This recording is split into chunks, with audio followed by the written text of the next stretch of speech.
I'm Kelly from Just a Taste, and I've teamed up with Williams-Sonoma and ScanPan for the launch of their brand new Technique line of nonstick cookware. Today, we are turning the ordinary potato into something extraordinary with my recipe for easy, cheesy Hasselback potatoes, and we're going to be making them in the ScanPan square roaster. There's no foil, there's no parchment paper needed because these babies are not sticking.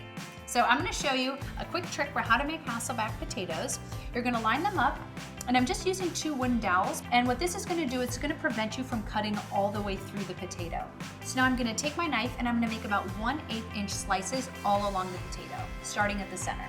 And then I'm just going to repeat this cutting process with my remaining potatoes. And what's awesome about the size of this pan is you can do as little as 1 potato or up to 10 or even 12 potatoes, and they're just going to go directly into the pan itself, no foil or parchment paper needed.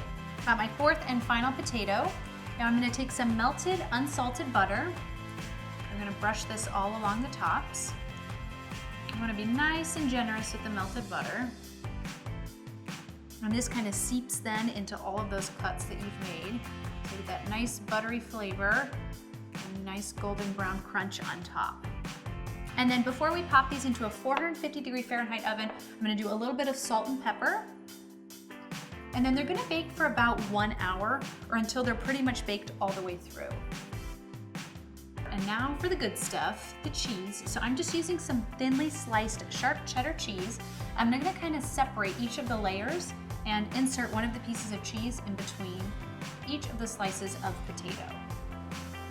And what's awesome about this pan is all of this cheese is going to melt into the potatoes, and even if it doesn't melt directly into the potatoes and onto the pan, it's going to come right off because of that nonstick surface.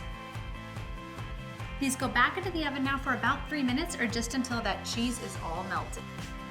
We are looking good. We've got that melted sharp cheddar, and now, because we're going to add more cheese, a little bit of finely grated Parmesan.